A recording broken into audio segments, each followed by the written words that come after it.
Welcome to a live experience of reality riffing here at Rama Institute for Applied Yogic Science and Technology, Palma de Mallorca, and during Rama Festival, which we're really excited about this aspect of the festival. This year we just did a teeny bit of this kind of podcasting or live interviewing, but next year we're actually going to have a whole kind of podcasting station for everyone who does podcasts. They can come and interview each other, and it'll be a big part of what we do next year. So we'll have a lot of live from Rama Festival interviews, so we're excited about that. But this afternoon, I have an amazing woman with me, and you have, some of you met her yesterday in our activism panel, Ayishat Akanbi. She's a fashion stylist, writer, cultural commentator, and she's wearing a very fly outfit, which I was like, okay, I need to know who made this suit. And she's like, I don't even know. That's when you know it's good. And cultural commentator, artist, you're from London, and Ayisha made her entry into the fashion scene in 2010. And I love, part of the reason why we're really interested in your work is just the intersection between socio-political issues, music, culture, and all of that entailing. And also, we were just talking backstage about some of the other kind of interesting places where you intersect. So thank you and welcome. Thank you for having me, and thank you for being here. It's a pleasure. Thank you. First trip to Palma, and charmed. Very. It's pretty charming here. So I just want to, I think first I'd love to talk about where, I guess, the most active intersections are for you right now. I know your work is evolving, you're writing a book and all that kind of stuff, so I'm curious where you feel like are the most hot spots of intersection in the work that you're doing. I would say the hot spots of the intersection at the moment are thinking about how my experiences as a woman, my experiences as a black woman too, and just how I navigate through the world and embrace spiritual ideas, how that can inform a lot of social justice or how spirituality in general can inform the way that we live, even if we don't call ourselves spiritual people, but just teachings from various, as we were saying, I'm interested in all types of religions and have borrowed bits from all of them, and I think there's value and truth in a lot of them. Just about how if we can apply that to social justice, and that's a lot about what my book is about, because I was saying it yesterday as well, I think they're intrinsically linked, and just thinking about other ways to think about a lot of the conversations that we're having at the moment around gender and sexuality and blackness and education and all those kind of things. I'm always trying to think of if there's another angle. Yeah.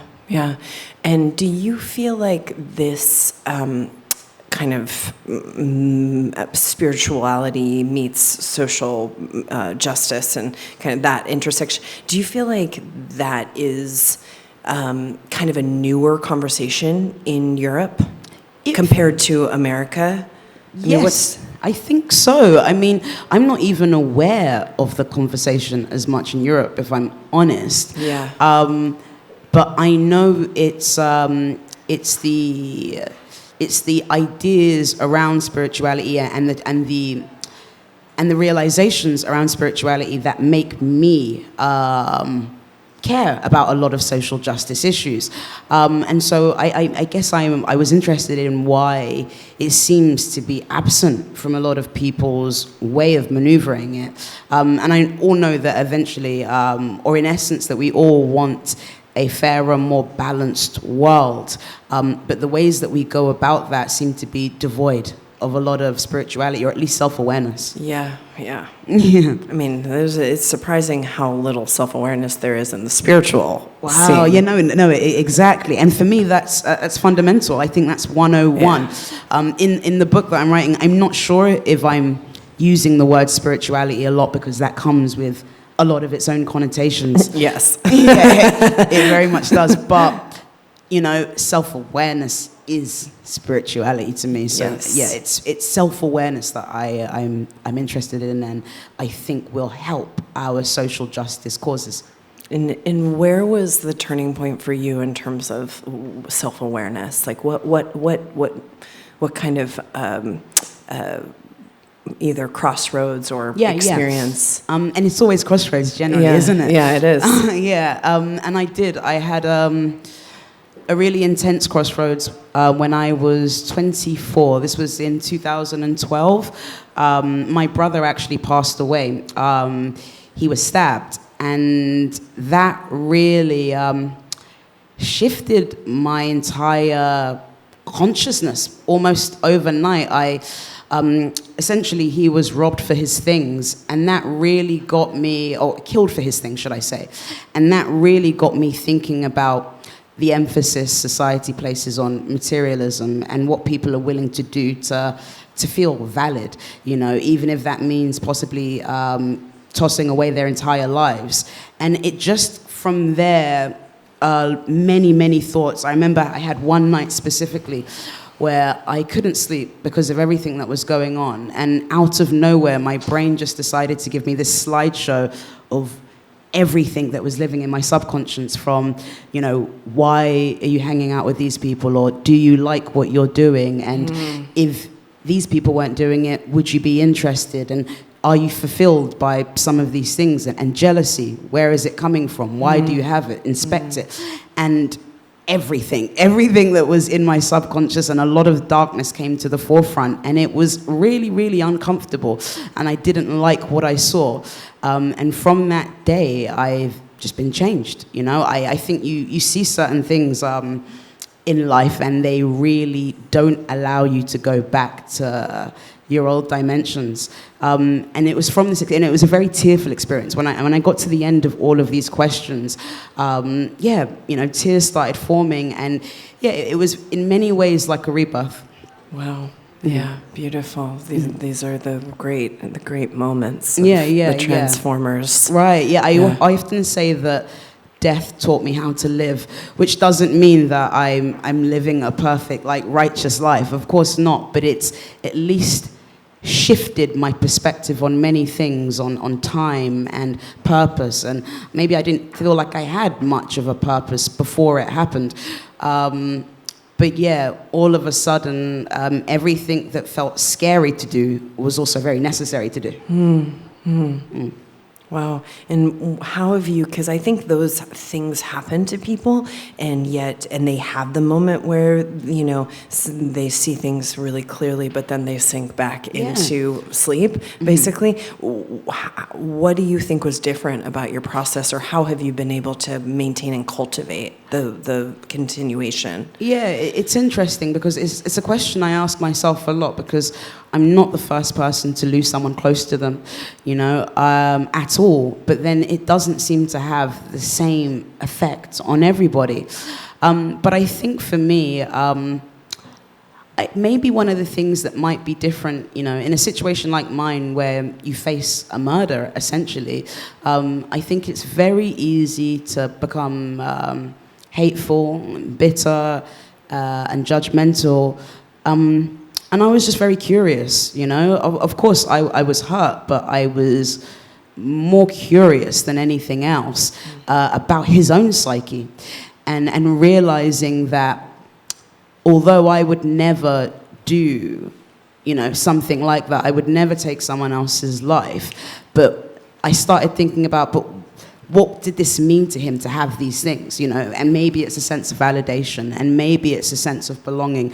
And all of those things are quite human. Yeah. And then I recognized in that moment, what's powering many of us are the same things, but they manifest in very different ways. And so, I guess if you can see aspects of yourself in someone who's committed one of the most heinous crimes, I think it's really hard to act like you didn't see that. Yeah. And in many different spiritual traditions, that unto itself is that's enlightenment. Yeah, maybe. Yeah. I mean, I wouldn't say, I can't say that for myself, but it felt very much like a gift, and it was scary at many points when so much was changing, and I mean everything changed. Like the music I responded to, nature. Like many people, I felt quite asleep to the wonders of nature. And at this point, when this happened, you know, all of a sudden I could see trees and could cry, you know, and they were really alive to me. And it was a really extraterrestrial in many ways. Like it didn't feel like anything human, and it still lacks a lot of articulation because I think it's very otherworldly. Yeah. But yeah, no, it changed everything. Or maybe not changed. What I like to think about it sometimes is it was a reminder, because I think what I realized and what many people realized is in every one of us. But I think it's so easy with modern living to get distracted by our, you know, our worlds, in our jobs, in our careers, in our children, in our family, in society's expectations, in our political responsibilities. I think all of these things can make you forget what's quite fundamental to us all. Yeah. And in fact, so many of them are constructed to do that. Yeah, no, exactly that. And I think that, for me, is the ultimate form of social justice that I want us to all recognize, is that we are being, in many ways, insidious ways and covert ways, that we are being programmed out of ourselves. Yeah. And once we return in, and it's hard, and you know that, it's a hard thing to do. And I was saying yesterday when I was speaking to someone that, like, yeah, the harder things are all the things that are worthwhile. Yeah. Yes. Yeah. It's you know, it's true in every way. Yeah. And then, you know, I think also I was saying this morning, or I think it was this morning or last night, spirituality is not taught, it's caught. Yes. And right. so you were in the position to catch it. Yeah. And I often think to myself, because it is caught, and every time I've met someone who's on a similar path, I always do ask them what brought them to it, because I think one of the things that is really important or keeps me up at night is thinking, you know, is this something that only some people catch? And that can be a really sad thought to me, you know, because I like to believe that everybody has this, you know, because it really is like life-changing. Yeah. But yeah, so many people catch it, and religion doesn't bring you to it, you know, even though that should be the perfect conduit for that. Right. But it doesn't bring you to it, and loss doesn't always bring you to it. No. You know, so yeah, I guess maybe even in many ways a lot of my book is about trying to find, like, if this can be something we can take for ourselves. You know, is it only something that can be caught? I'm wrestling with that question. Interesting, because definitely, I mean, this is where I think that when you catch it, you have a responsibility to throw it to others and see if they can catch it. Right. And so that's, you know, that's a responsibility that you can't, you know, people take it differently, what that responsibility looks like, but that is definitely, and maybe part of the reason why not everybody wants to catch it. Right. Because I think you feel this real urge to throw it to other people, because you realize, like, whether it's money or popularity or fame, although these things are productive, they are still quite empty. You know, like, it doesn't really do much, you know, like, I've had followers, I've had money, I've lost money, I've lost friends or gained friends, like, and I don't know, it's not, I mean, especially the things that we're taught to go after are not really where fulfillment lives. And so the only thing that does often feel worthwhile is trying to pass it on. Yeah. What do you do on the daily? Like, what's your practice, and, you know, what are you doing to kind of maintain the experience? Because, I mean, this is something that people asked Yogi Bhajan, my teacher, why you're a master, why do you get up and do sadhana, or do your practice, you know, in the middle of the night? Like, we would get up really early. And he said, to stay a master. Yeah, okay. Yeah, right. No, right. Right. So what's your, and I mean, I think this gives it's a big spectrum of where spirit happens. Yeah. I mentioned it a bit yesterday as well. Like I'm really, I really try to have a balanced media diet, meaning that I'm cautious about what I see, because I think what we see has an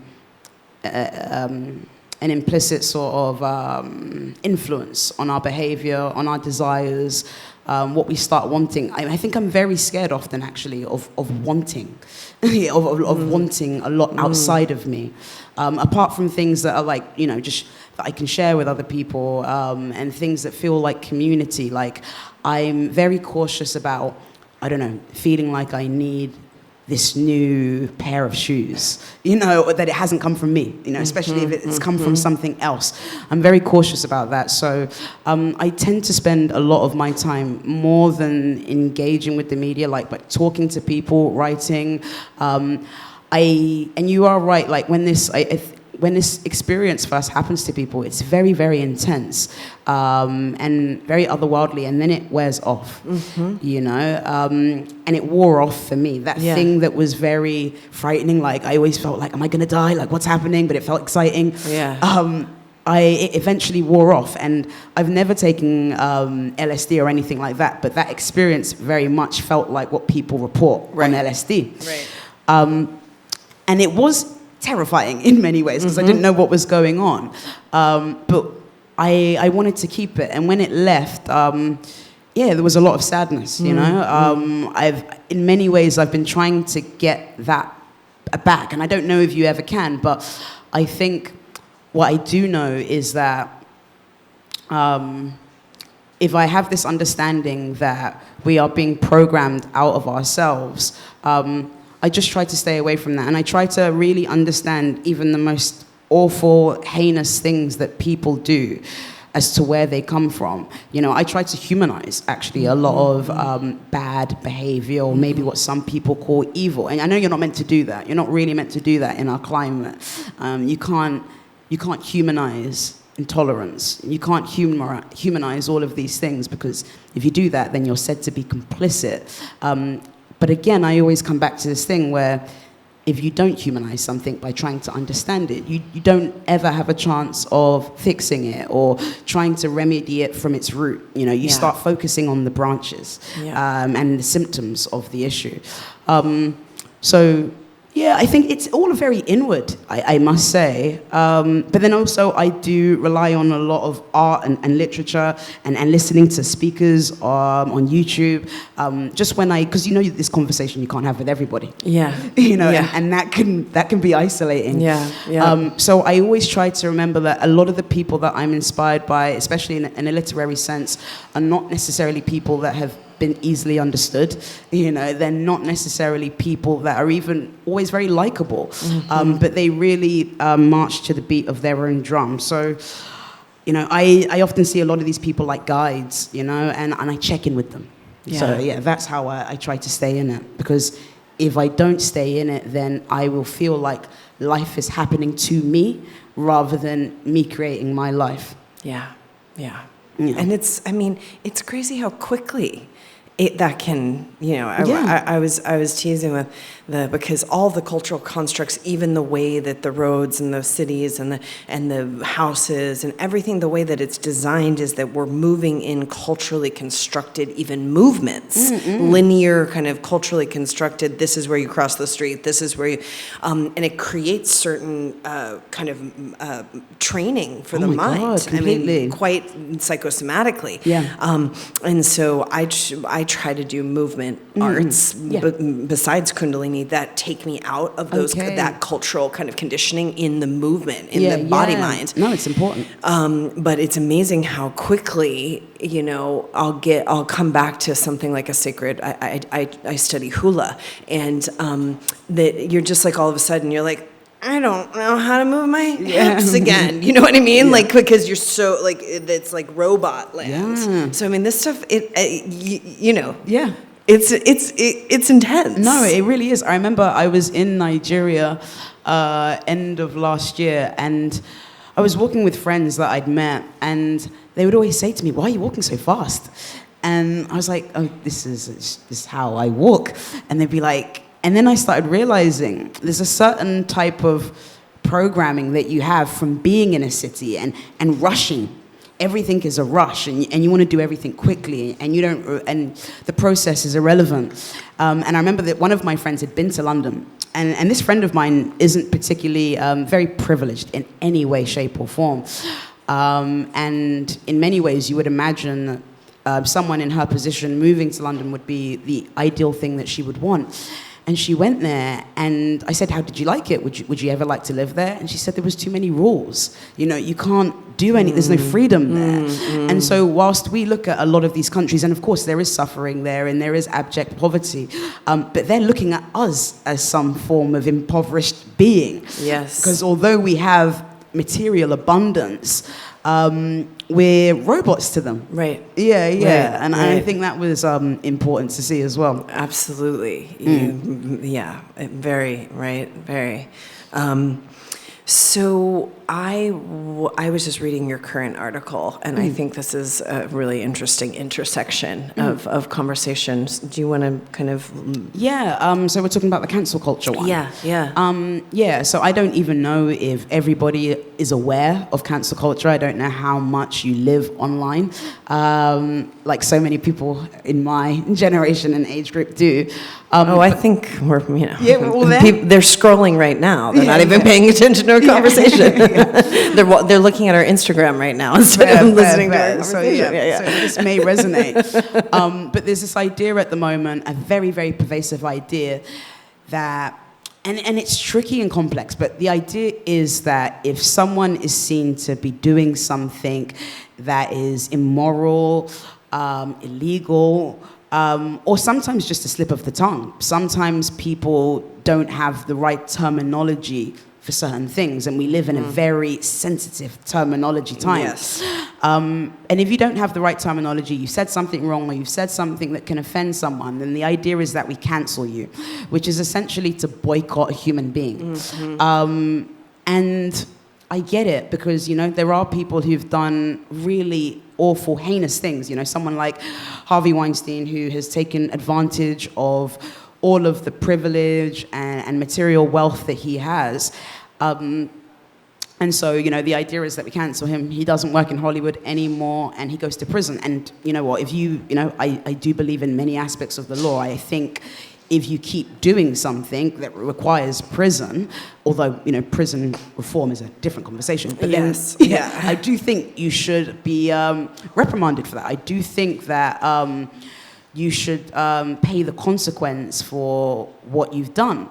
However, you know, there are many people who are not necessarily Harvey Weinstein. And even someone like Harvey Weinstein, I think we do, if we want to move past, if we want to lessen people taking advantage of their power, privilege, money, then we need to examine how we treat people with power, privilege, and money.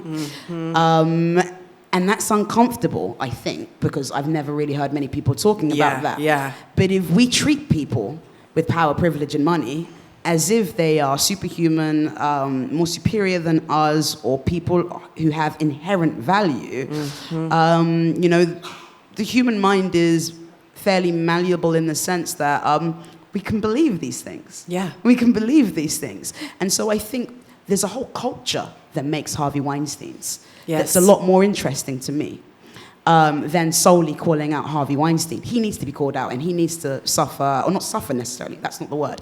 He needs to pay the consequence for the emotional burdens he's given to many people that they may never get past. But I think an even better conversation is, what is the culture that creates Harvey Weinstein? Yeah. And so that maybe is, that's what my piece is about. So I wrote about cancel culture, and I wrote about the fact that we, as long as we continue to put this idol worship on, whether it's Beyonce or, I don't know, Kanye West or Taylor Swift, or we'll always be let down, you know, because we are projecting our images onto these people. And we have to remember that talent, musical talent, acting talent, you know, is not synonymous with goodness, you know, whatever that means. Yeah. And I think we make this mistake, and we treat people as if it's synonymous with goodness. And I just think it's too easy to violate, you know, because if you're not in touch with something more profound than yourself, then there's a very strong desire to see yourself as all powerful and a godlike figure. So yeah, I'm asking us to re-examine the way, or our quickness to cancel people, because it's change as well. People change, you know. Yeah. I've changed, Yeah. and I'm sure you've gone through many Yeah. changes, Yeah. and we deny people the possibility of change. And I've come to notice from looking at the online conversations, no apology is ever enough. Right. You know, if you Right. apologize, it's insincere. If you apologize, it was a PR stunt. If you apologize, you're just trying to, I don't know, gain money or something like that. So there is no redemption Yeah. for these people. Yeah. Especially now. Yeah, I yeah. mean, it used to be that you know. Yeah. And I'm curious if maybe the swing will be that there's like the redemption song Yeah. will start to come back Yeah, in maybe. vogue, basically. Yeah. It will, because I think the movement will implode on itself if we're truly honest with ourselves, because, you know, a lot has changed culturally in the last, let's say, 5 to 6 years in terms of what we think of gender, what we think of sexuality, Yeah. what we think of race, so many things.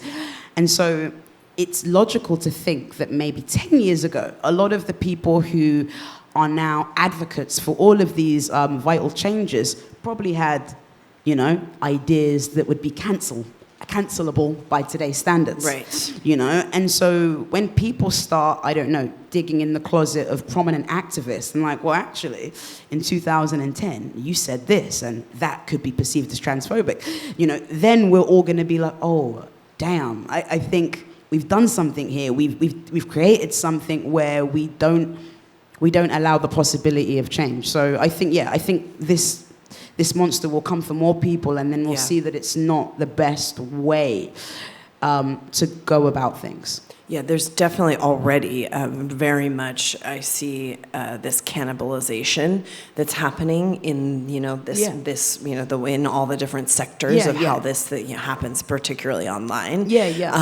And just how I'm curious, you know, me too. At the end, you know, what's going to be left standing. But I will say that I've always found it fascinating. I grew up, you know, single mother in a kind of a poor area of the Appalachian mountains in West Virginia, in America, and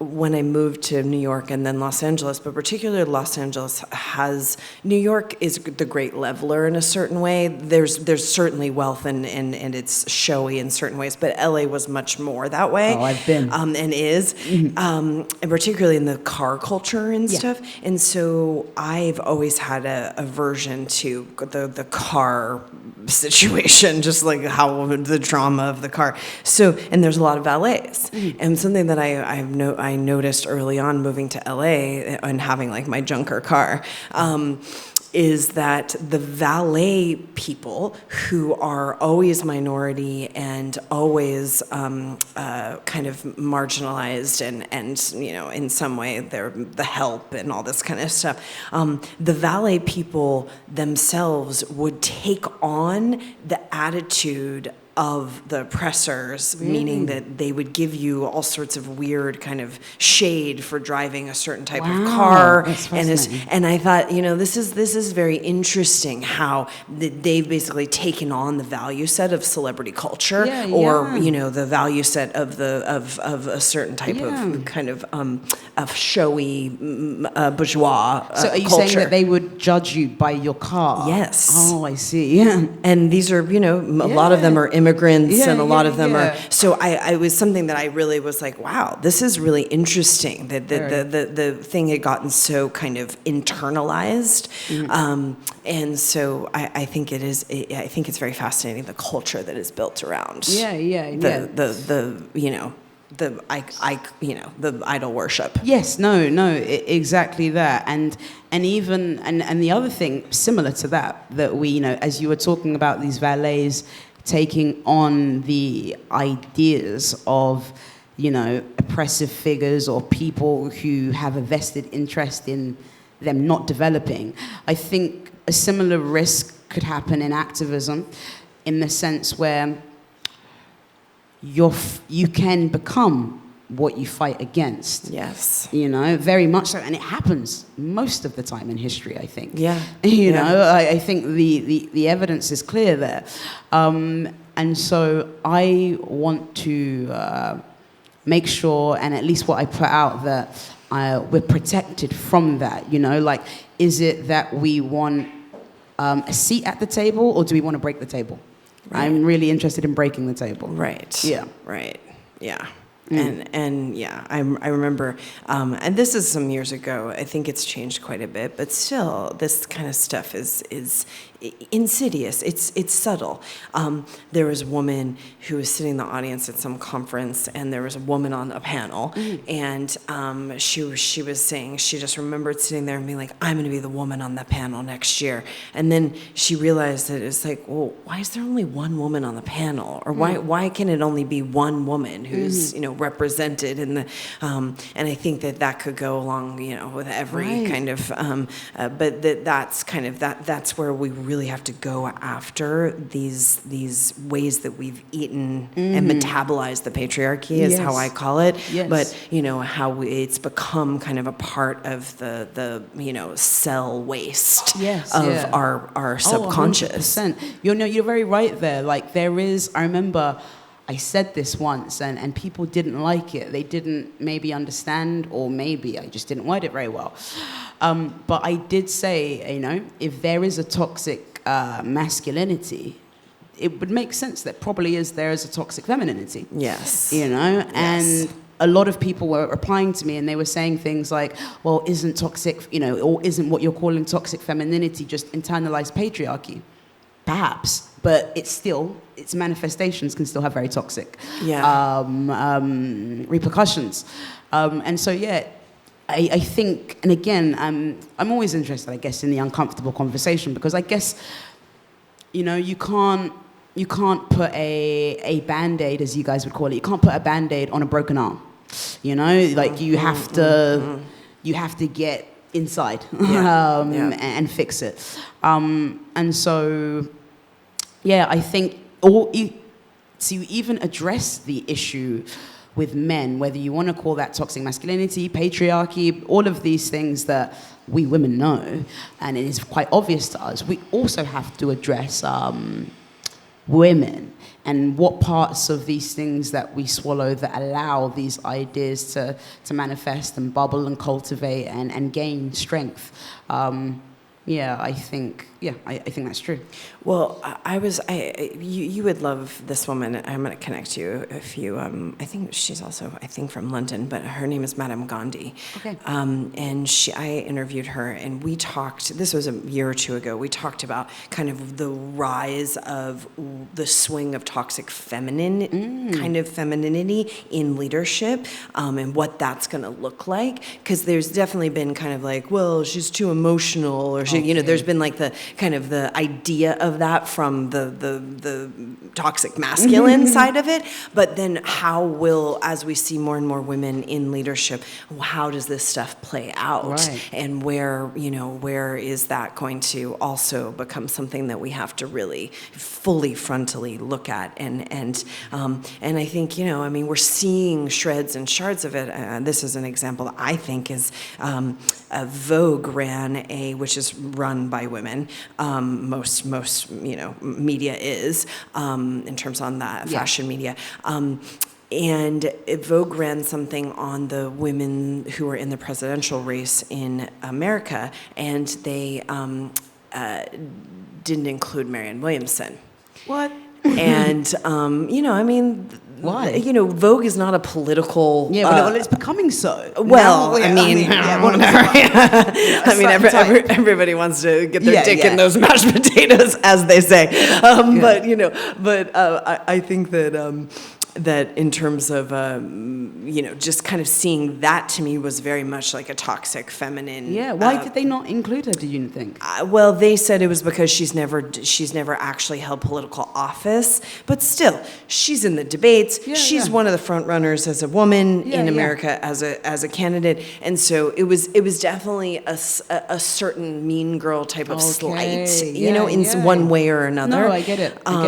And so, it's these kinds of things where it's like you weren't picked. I remember, I wasn't picked for the cheerleading squad. I mean, it's the exact same kind of that type of, which thank God. Well, we might not be here if I had gotten picked for the cheerleading squad. So, everything worked out. But, so those types of things, I think we're going to see a little of how that stuff shows up. Oh, yeah, for sure. I mean, everybody has a dark side. And the thing is, especially a lot of people who are attracted to a certain media power are generally, and a sort of visibility. A lot of those people are powered by maybe, I haven't felt like I always fit in, so I wanna, I wanna do that, and then they become their old school bully. They become the person that used to bully them.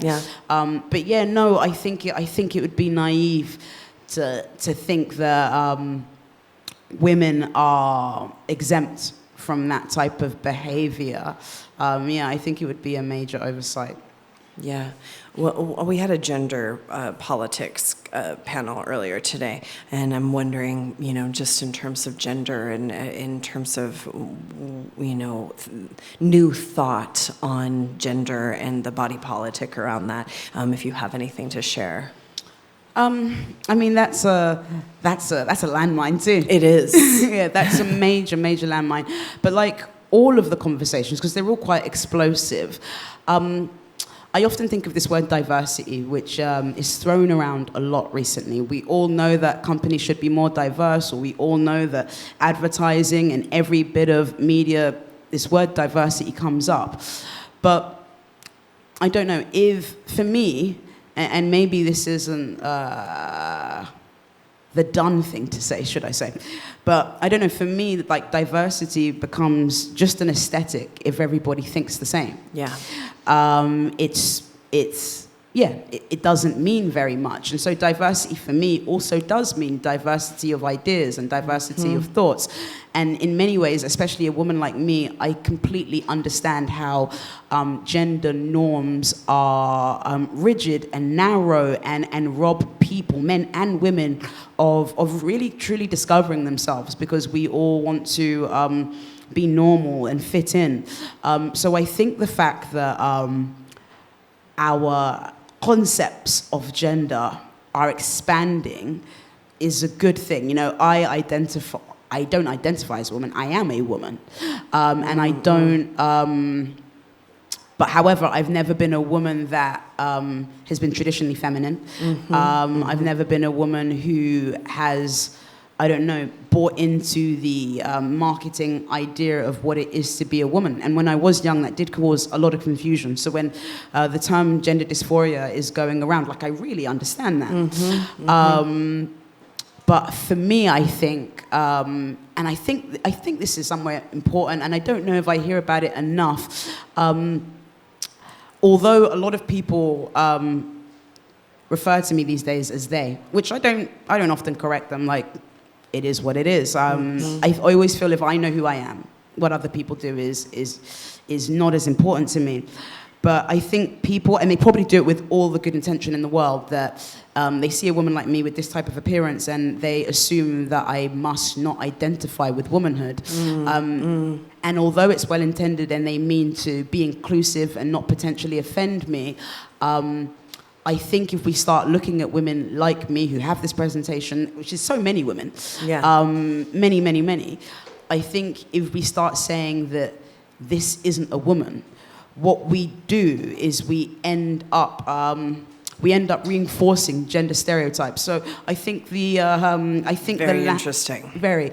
And I think the landscape is very tricky at the moment. And a lot of what I'm saying, just even in this segment, is not PC. We're just bleeping things out. Yeah. It's like you can't even, woman. Right. It's like. So I know it's not the PC way to think about things. But I don't know, something needed to change. We definitely needed to allow men to be more in contact with their feminine side. We need women to be more in contact with their masculine side. I often think, for me, I think androgyny is essence. And I feel like it's essence in the sense that if we had no conceptions of gender, many of us, it'd be quite hard, apart from our physical bodies, it'd be quite hard to distinguish who's male and who's female. Yeah. If we never knew that men should cut their hair and we never knew that women. So Right. yeah, I think androgyny for me is at least just honest. It's just being honest with myself and the world. But no, I don't know. I think everything is well intended, but they have some severe consequences that we're not necessarily looking at. Yeah. So, yeah. I mean, so it's just like such a great way to flip that, because, basically you're suffering a version of a new reformation of the prejudice or the assumption. Yeah, no, completely. And I feel like that is just, that's to me where the intersection of spirituality and new thought and activism is so important and so rich. Completely. Because if you can't flip things around and see things from multiple perspectives and see how the perpetrator is also, the victim, and all of these ways, that then we aren't going to be able to evolve in the way that is really asking us as a species. I think so. I think sometimes we try to fix with politics matters that can only be fixed internally. Yeah. And so it doesn't matter what government you have, I believe. You can have Democrats, you can have the Republicans, and all kinds. But if we are still suffering with the same internal political war, between, of the gap between who we project ourselves to be and who we really are, I think we're always going to be in some turmoil. And it's interesting what you say again about the perpetrator becoming the victim complex. The thing, a lot of people, especially a lot of people on the right, they talk about the danger of victimization and how people are victimizing themselves. And I wouldn't necessarily approach it in that way. But maybe what I would say is a lot of the things that we dislike, racism, homophobia, and all of the phobias, and there's many, they all come from people feeling victimized. Let's say, so if we think about, let's say, a white Klansman, he feels under threat. Yeah. He feels that, black people and immigrants are going to come, and he's going to be a minority where he should be a majority, and so this is how victimhood can become very dangerous. And maybe it goes back to this idea of what I'm saying about, before you know it, you can be the same thing that you fight against. And so I'm just, like I said earlier as well, I don't ever want to feel like life is happening to me, as opposed to me having some form of control in my life, at the very least. So yeah, I think these are all the parts of, and again, this is how we also see that we have more in common with people than we do apart. Some people who feel, and justifiably so, I completely get it, some people who feel like victims because of things that have been happened to them, and then can become quite cold and resentful and maybe bitter about certain things. And then there are people who feel that their ethnicity and identity is under threat, and they become very hateful and cold and blah, blah, blah, blah.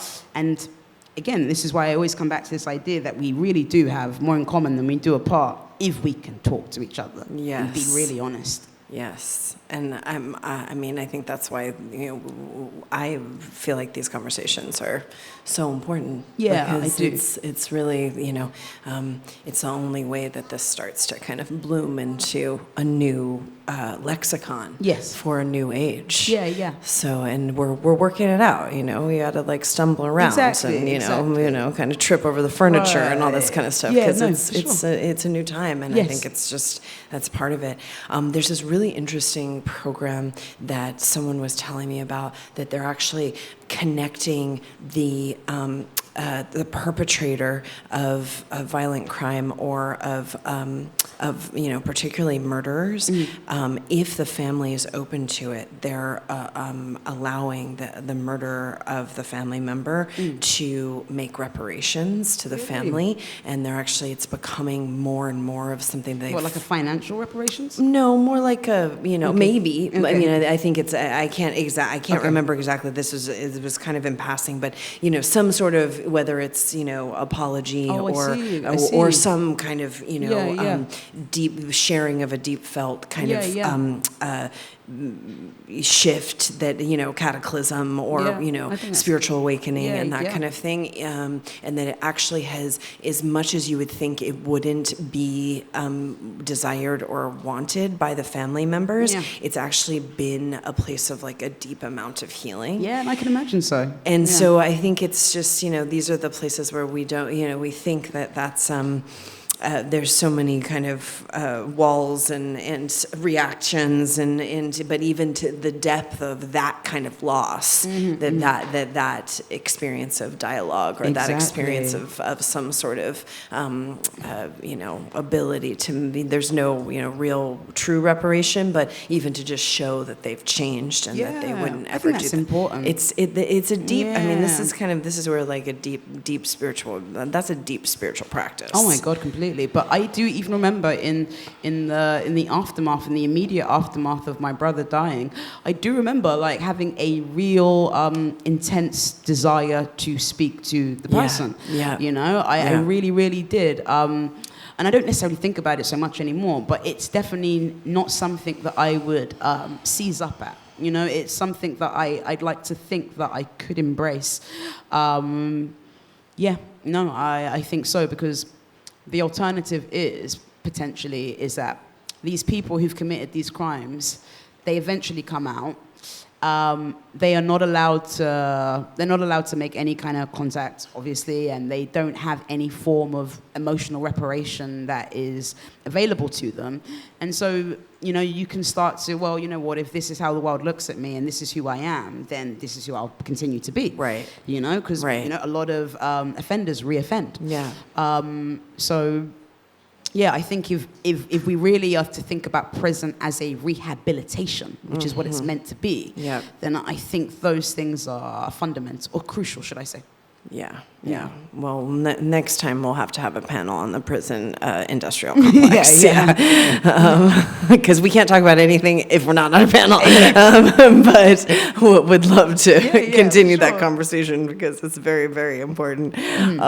Well, thank you so much for all the work you're doing, and I know you're in the midst of writing your book, and I'm sending you great Godspeed on that, and the muse kisses you and puts you to bed every night. Oh, thank you. I need it. So thank you. Yeah, you're welcome. How can people find you? How can they find me? I am online. On Facebook, Instagram, and Twitter, and on Medium. It is my name, which is Ayishat Akanbi, which is AYISHAT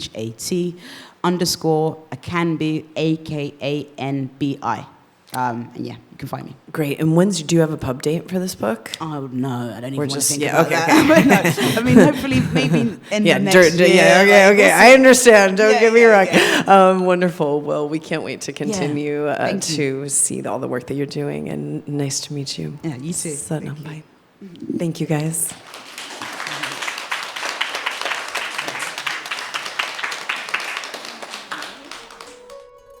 Thank you so much for listening to another episode of Reality Riffing. These are conversations that I think are important with people who are doing great things in the world about subject matters that need to be discussed. If you enjoyed the content, the conversation, please feel free to share with your people, share with your friends and family, rate the podcast below, and also subscribe.